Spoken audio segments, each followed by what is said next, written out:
आप भैया भैया माइक तो ठीक कर दो।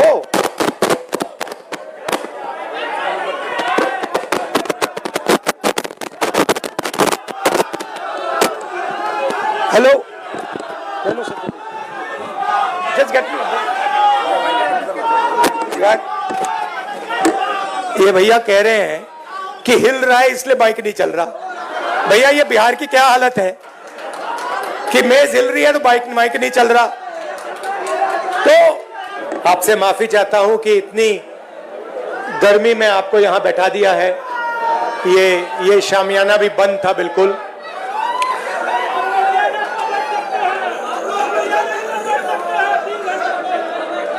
कुछ साल पहले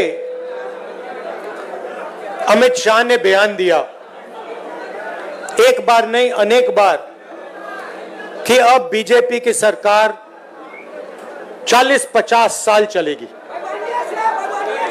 हाँ, और मैं सोच रहा था कि यह व्यक्ति कैसे कह सकता है, इसको कैसे मालूम कि बीजेपी की सरकार 40-50 साल चलेगी। हम सब राजनेता हैं, जनता क्या करेगी, जनता के दिल में क्या होता है, जनता ही जानती है। तो ऐसा बयान देना कि अब हमारी सरकार 40-50 साल चलेगी, यह अजीब सा बयान है। और उस टाइम मैंने सोचा था कि इसको कैसे मालूम कि 40-50 साल के लिए सरकार चलेगी। और अब सच्चाई पूरे देश के सामने आ गई है। वो ये बात इसलिए कह सकते हैं कि वो वोट चोरी करते हैं, और ये चोरी इन्होंने अभी नहीं चालू की। मैं आपको बता रहा हूं, एक दिन ये आएगा बाहर। ये चोरी सालों से हो रही है। ये चोरी गुजरात में पहले शुरू हुई, उसके बाद 2014 में नेशनल लेवल पे आई, उसके बाद चुन चुनकर ये लोग स्टेट जीतते हैं और हरवाते हैं। और ये बात मैं नहीं कहता था क्योंकि मेरे पास सबूत नहीं था, क्योंकि मैं आमतौर से ऐसे मंच पर मैं झूठ नहीं बोलता हूं। मैं वही बोलता हूं जो सच है, जिसके बारे में मुझे पूरी जानकारी है। इसलिए मैंने बहुत सालों, मुझे लगा और आप सबको भी लगा, मुझे लगा कि कुछ ना कुछ गड़बड़ है। मगर हम जिम्मेदार राजनेता हैं, तो मैंने कहा जिस दिन तक सबूत नहीं मिलेगा उस दिन तक मैं खुलकर नहीं कहूंगा कि वोट चोरी हो रही है। और फिर क्या होता है, महाराष्ट्र और हरियाणा के चुनाव आते हैं, सबसे पहले डेट बदल देते हैं, चुनाव की डेट बदल देते हैं। जो इलेक्शन कमीशन को चुनने का तरीका है, मैं मोदी जी के साथ बैठा हूं, मैं आपको बताता हूं चुनने का क्या तरीका है। चुनने का तरीका है, प्रधानमंत्री डिसाइड करता है इलेक्शन कमिश्नर कौन बनेगा। वहां पे विपक्ष के नेता को बैठा देते हैं, वो सीधा कहते हैं भैया हमें लग रहा है कि इस आदमी को बनना चाहिए, विपक्ष का नेता रोक नहीं सकता। फिर 2023 में, भैया शांत हो जाए, 2023 में बीजेपी ने एक नया कानून बनाया। क्या था कि इलेक्शन कमिश्नर पर कोई केस नहीं लगाया जा सकता है। आप सोचिए, हिंदुस्तान के सब नागरिक पर केस लगाया जा सकता है। आप कुछ गलत करो, पुलिस आ जाएगी, एफआईआर हो जाएगा। 2023 तक इलेक्शन कमीशन और इलेक्शन कमिश्नर पर केस किया जा सकता था। 2023 में छुपे छुपे बीजेपी ने कानून बदला। नया कानून कहता है कि इलेक्शन कमिश्नर पर कोई जुडिशियल कार्रवाई नहीं की जा सकती, कोई केस नहीं लगाया जा सकता। अब आप पूछिए अपने आप से कि यह कानून क्यों बनाया गया? चोरी करवाने के लिए, कि ये लोग बिना डरे चोरी कर पाए।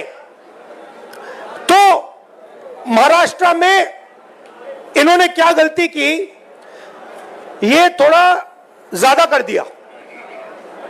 गलती से ये डरे हुए थे, तो इन्होंने कहा कि भैया महाराष्ट्र का चुनाव है, हरियाणा का चुनाव है, इसको जीतना है। इन्होंने चोरी थोड़ी ज्यादा कर दी, हमने पकड़ ली। जैसे अगर कोई आपके बटुए से 10 रुपए चोरी करे, शायद आपको पता ना लगे, मगर अगर एक दिन आपके बटुए में से 1000 रुपए गायब हो गए तो आप कहोगे भैया ये तो किसी ने चोरी की है। यही हुआ हरियाणा में और महाराष्ट्र में। महाराष्ट्र में आप सुनिए, महाराष्ट्र में लोकसभा में हमारी पार्टी जीतती है, स्वीप करती है, ज्यादा से ज्यादा सीटें महाराष्ट्र में हमारा गठबंधन जीतता है। 4 महीने बाद हमारी 3 पार्टियां वहां पे, बड़ी बड़ी पार्टियां हैं, गहरी पार्टियां हैं, कांग्रेस पार्टी, एनसीपी, शिवसेना, तीनों मिलकर लड़ रही थी, गायब हो गई। तीनों की तीनों गायब हो गई। मतलब हमें 15 सीट मिल रही है, शिवसेना को, एनसीपी को मिला, सबको मिला के 25-30 सीटें मिल रही हैं। तो हमने पता लगाना शुरू किया। पता क्या लगा कि लोकसभा के बाद इलेक्शन कमीशन ने लाखों, तकरीबन 1 करोड़ से थोड़े कम नए वोटर लिस्ट में डाल दिए। नए वोटर लिस्ट में डाल दिए, और जहां भी नए वोटर आए वहां पे बीजेपी जीती। हमारे वोट कम नहीं हुए। अगर लोकसभा में हमें 100 वोट मिले, विधानसभा में हमें 100 वोट मिले, हमारे वोट कम नहीं होते, बीजेपी के बढ़ते हैं। कहां बढ़ते हैं? जहां नए वोटर आए। और हमने पूछा इलेक्शन कमीशन से कि भैया बताइए ये हैं कौन, ये कहां से आए, इनकी लिस्ट दीजिए हमें। इलेक्शन कमीशन कहता है नहीं देंगे। क्या कर लोगे? हम नहीं देंगे। उसके बाद हमने कहा देखिए वीडियोग्राफी का कानून है, आपने देखा होगा पोलिंग बूथ में वीडियो कैमरा लगे हुए हैं, देखा आपने? हमने कहा चलो लिस्ट नहीं देनी तो वीडियोग्राफी दे दो, हम देखना चाहते हैं कितने लोगों ने वोट किया, कब किया। कहते हम नहीं देंगे। और उसके बाद उन्होंने कानून बदल दिया और कहा कि 45 दिन के अंदर वीडियोग्राफी को रद्द कर दिया जाएगा, डिस्ट्रॉय कर दिया जाएगा। तो महाराष्ट्र में हमने पकड़ लिया इनको, हरियाणा में भी यही किया।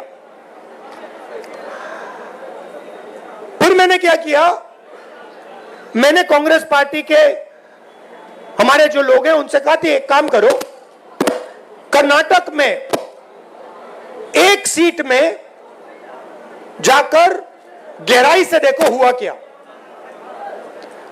तो बेंगलोर सेंट्रल सीट हमने चुनी और उसमें एक असेंबली में हमने काम शुरू किया। कागज की लिस्ट थी, 8 फुट कागज के, मतलब इतने बड़े, 200-300 किलो के लिस्टें थी कागज की। उसमें क्या करना है?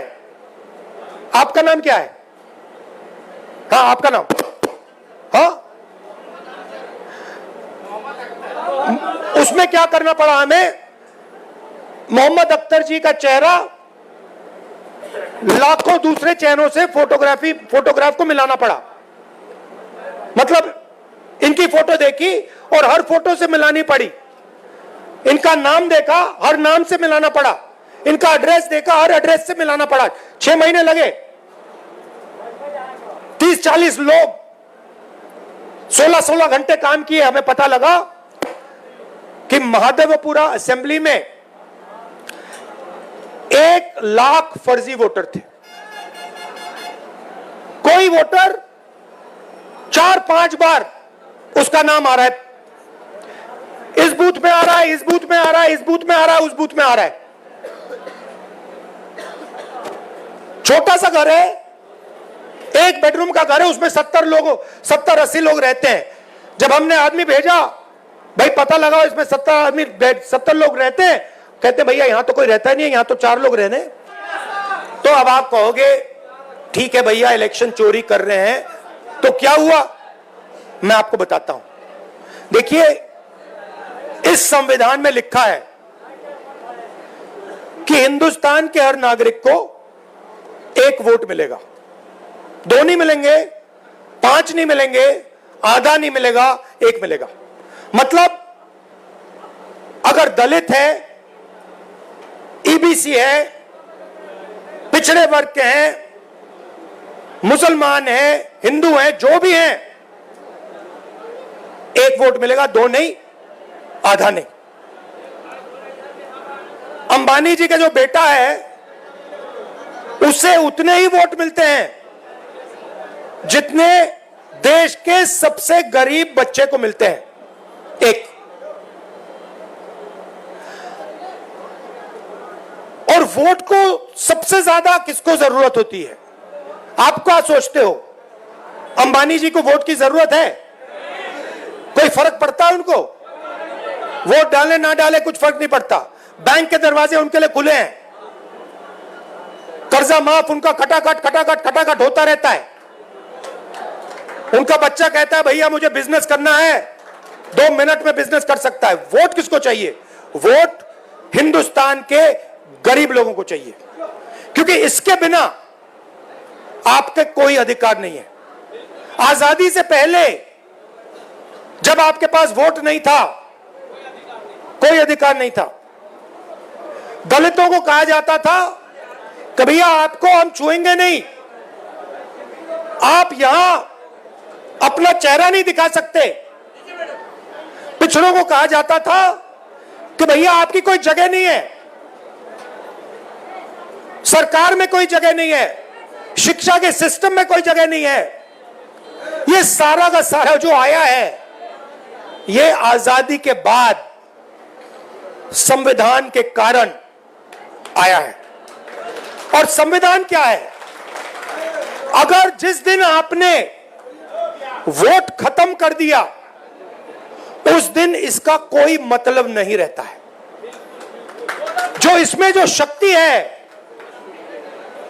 ये किताब नहीं है, ये हिंदुस्तान की शक्ति है, हिंदुस्तान की आत्मा की शक्ति है। वो शक्ति इसमें कहां से आती है? वोट से आती है। वोट निकाल दिया तो जो भी इसमें लिखा है उसका कोई मतलब नहीं है, क्योंकि शक्ति नहीं है उसमें, पावर ही नहीं है, दम ही नहीं है। दम वोट से आता है। अब मोदी जी ने पहले कहा, याद रखिए, ये जो आरएसएस के लोग हैं, ये तिरंगा को सलूट नहीं करते थे, ये नहीं करते थे। अभी खड़े हो जाते हैं ऐसे, मगर दिल अंदर दूसरा करता है, क्योंकि ये जानते हैं कि ये जो किताब है ना, ये पिछड़ों को, ईबीसी को, दलितों को, गरीब जनरल कास्ट के लोगों को, महिलाओं को आगे बढ़ाने की किताब है, उनके अधिकार की किताब है, और वो अधिकार नहीं देना चाहते। तो ये इसको चुनाव में इन्होंने कहा, बड़े बड़े नेताओं ने कहा हम संविधान को बदल देंगे, और हमने कहा ऐसे नहीं होगा, सपने मत देखो, संविधान को कोई शक्ति नहीं बदल सकती।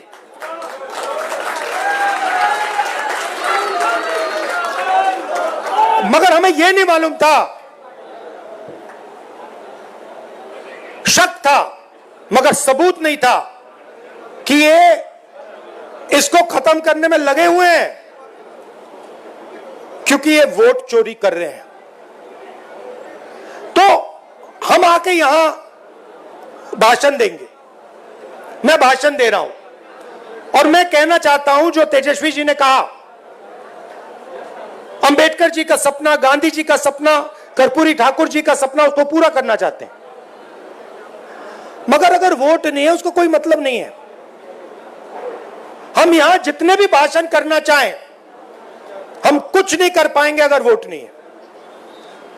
मैंने भाषणों में कहा भैया 50% की जो दीवार है रिजर्वेशन की, उसको हम तोड़ देंगे, बिना वोट के नहीं तोड़ सकते।